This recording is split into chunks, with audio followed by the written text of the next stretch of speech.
Good day everyone, it is Caitlin and today we are clearing out the mending basket.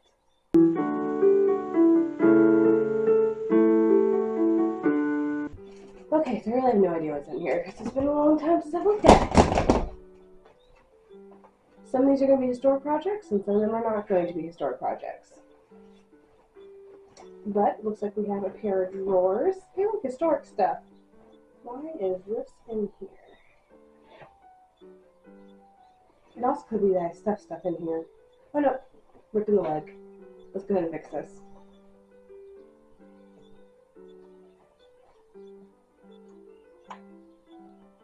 I'm going to do, because it's the run and fell seam, I could take it out and like do it for real, but I don't think I will. So we're just going to do a little stitch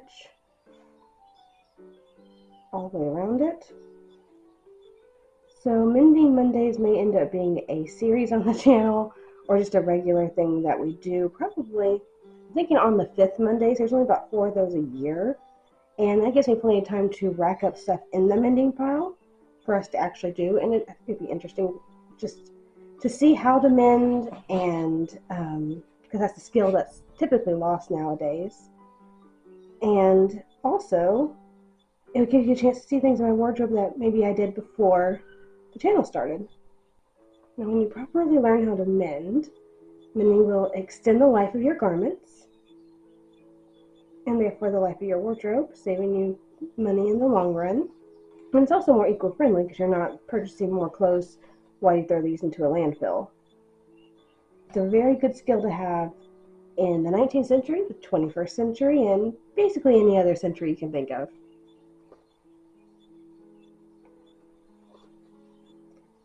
Now, I very well could have done this by machine, and that would have been fine. However, these drawers are entirely hand-stitched to begin with, so I figured let's go ahead and do them by hand right now.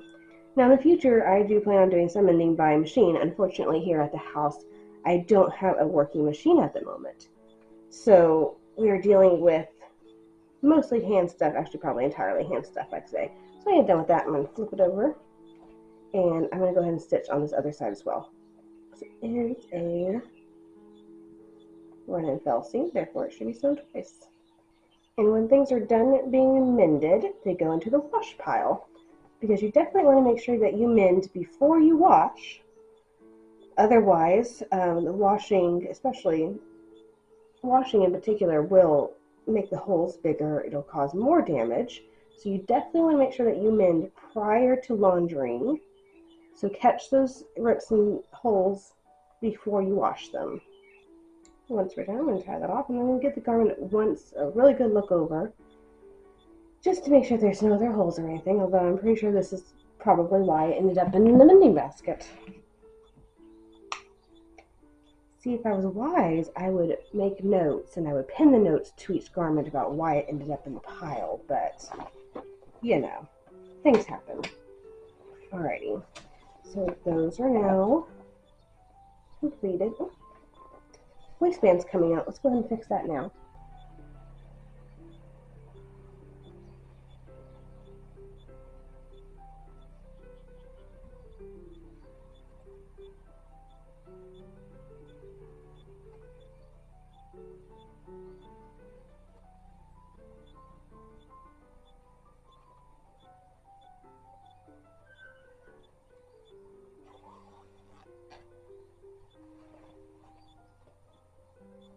Alright, looks like we're good. We'll set this aside. Pull out the next thing. Looks to be my 1870 chemise, and if I remember correctly, yes, the neckline was coming out of this one.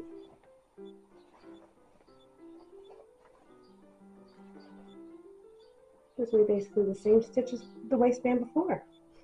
Now, it is my opinion that every household economy should have a mending basket somewhere in the house.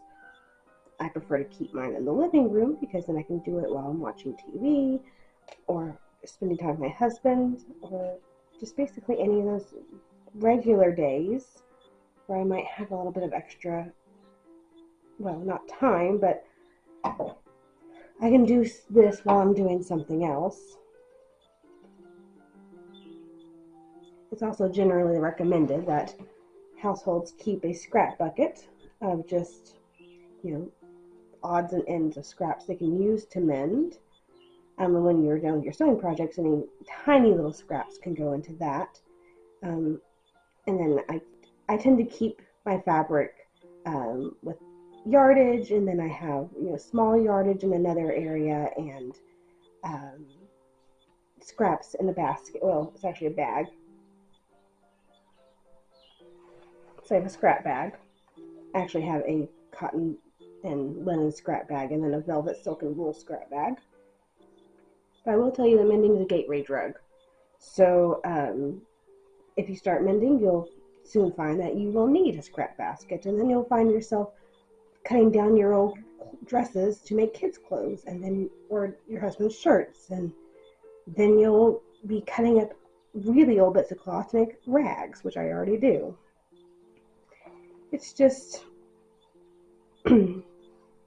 basic household skills that people in the 19th century knew and did that we've lost, but are good practices. And quite frankly, mending is a good way to learn how to sew. If you don't know how to sew, mending's a pretty good way to learn, because you can learn by hand or by machine. You don't have to have a machine. And usually parts of the garment are already done, and you can see how they're put together and just practice that. And if you don't do well, you still have a wearable garment typically. Usually the garment's no worse for wear than, before you started mending it. It may still have that hole if you don't do your stitches small enough, but you learn and move on. Again, I'm going to give the garment a brief once over. It needs really good pressing, is what it needs. Right, wash pile. Oh, an 1830 chemise, and I see the problem. I have a rip. Alright. Just right down the fabric, it seems. Alright. Ah, right where the tie is. Should have reinforced that a bit better. You'll find with mending you do a lot of whip stitching. As this is a modern rip, you absolutely could have used a zigzag stitch on a machine. In fact, I have an original 1820 shift that has some modern zigzagging because it has rips and someone decided they needed to fix it. Great job on the fixing, not a good idea on the method.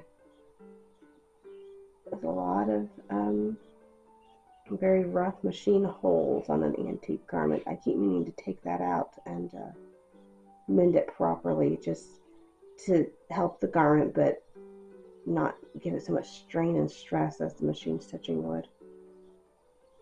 That'll be in the next mending video, because I know that isn't here.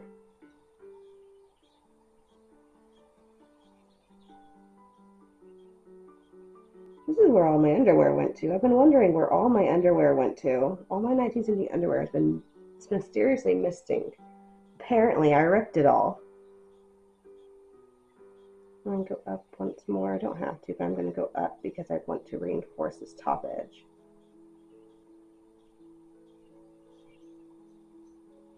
Yeah, this will definitely need reinforcing.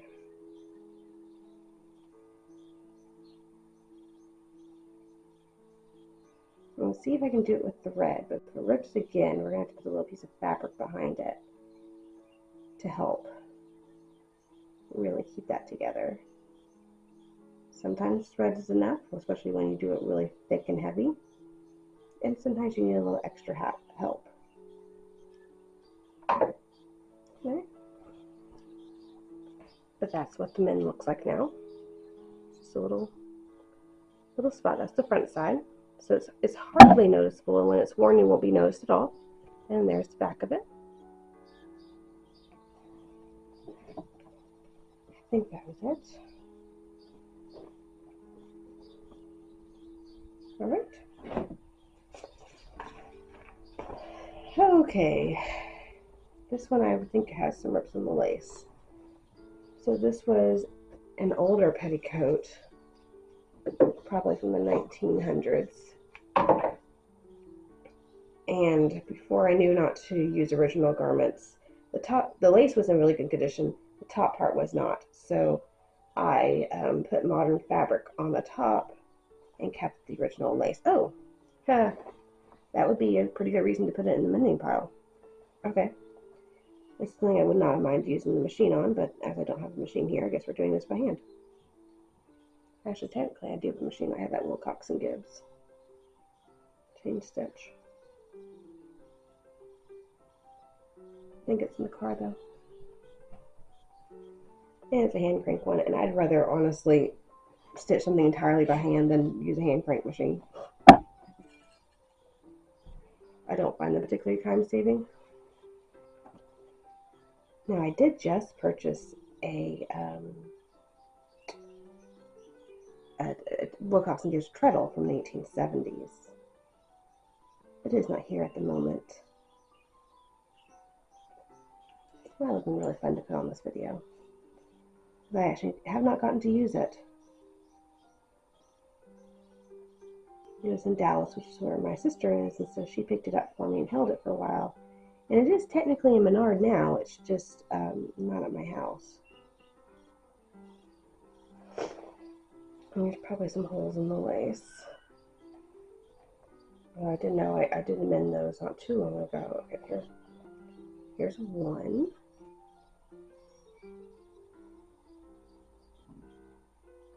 And lace mending is something I am not good at, but I can usually make it to where it looks not great, but it's inconspicuous.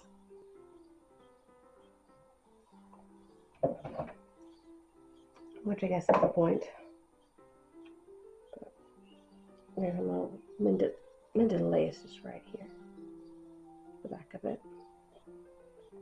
And the front of it. Oops, I got some holes. Okay, let's reinforce these. This is a good period skill. Alright, so holes. Little tiny ones. We're going to I'm going to start by kind of doing a running stitch all the way around it.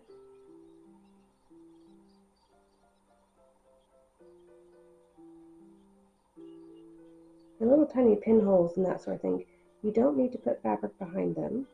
This bigger one might need it. Actually, this one may need to be whipped. This one could just be, it's ripped, it's not a hole. Okay, let me just whip this then, since it's a rip and not a hole. And then we'll do the tiny holes next. That one's a rip too. The small one definitely is a hole, so I'll definitely reinforce that. And you're not trying to draw the fibers together, you're just doing running stitches over and over and over again to create basically a little bit of strengthening. It's not even a fabric that you're creating, it's just adding the red helps keep things a little bit stronger than they otherwise would be. So any sort of weak spots or holes, you can do that too.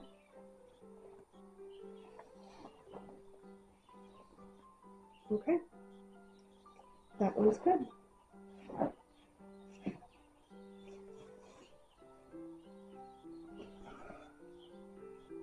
This is a modern petticoat. I'm betting it's missing a button. Yes, it is. Oh, that is an easy fix. Don't know if I see any buttons down in there. Oh, that's why I bought my little thingy buttons.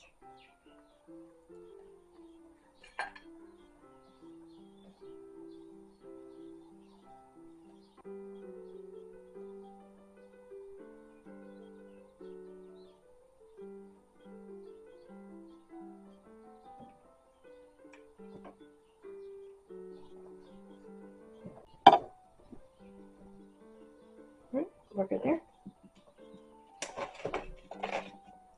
This is literally a scrap of linen. Okay. I know I have weird stuff in here too. Oh, let's turn my other wooden hairbrush one too. That was all leather making stuff. I don't need that. Literally scraps of fabric. Why is this in here? Well, this can go in its proper place now.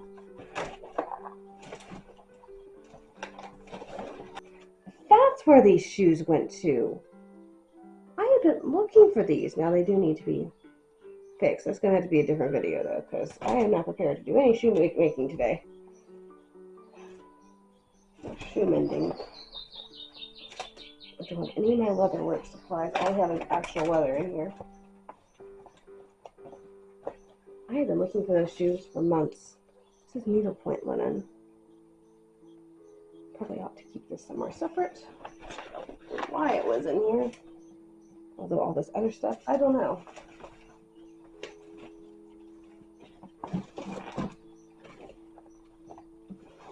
Alright. That might actually be it. I thought I had more, but oh well. I'll put this back in here for now. And this can all go with my white fabrics, which is where it should be to begin with. But yeah, we got quite a bit done today. Mending's not my favorite. Here, let me put it up where you can actually see my face. So mending is not my favorite, but it's something that needs to be done. And it's a good practice, and it's a good habit to form, especially when you're running an economical household, which is what I'm trying really hard to do. So mending is a good step. Keeping all your scraps is a good step. Learning how to remake garments, which is something I've already done, is a great step. And yeah, so I know this channel mostly focuses on 19th century, and a lot of the skills that I use in the 21st century life kind of bleed over to the 19th century. I think at some point things are going to get a little bit more on the 21st century side. If that comes to fruition, we'll create a separate channel. Still keep this one going on, but do like the 21st century lifestyle that's 19th century inspired. But do all that on a separate channel, just so y'all aren't interrupted with your typical history-related stuff. Anyway, thank you so much for joining me today as we did all of our mending here on Mending Monday. Please let me know in the comments what you would like to see for the next Mending Monday, which may not be this year. It may be next year. Did you like this style video where it was calmer? You have nature sounds in the background because I have the doors open. And we kind of just talked about 19th century living and, you know, running an economical household, all that sort of thing. Or would you be more interested in the actual mechanics of mending? Here's how you mend a rip. Here's how you mend a hole. Here's how you mend a stocking. Would you be more interested in that and showing like the nitty-gritty details? Or a mixture of both? I would just like to know, because I would like to kind of make this a regular thing since I do this on the regular. Be nice to be able to film something I already do and make that into video content since I have videos, uploaded constantly, it feels like. So yeah, let me know in the comments what you would prefer. And don't forget to subscribe if you're not subscribed. Click that little bell notification so you're notified anytime I upload a new video. And as always, have a fantastic week, and I'll see you here next time.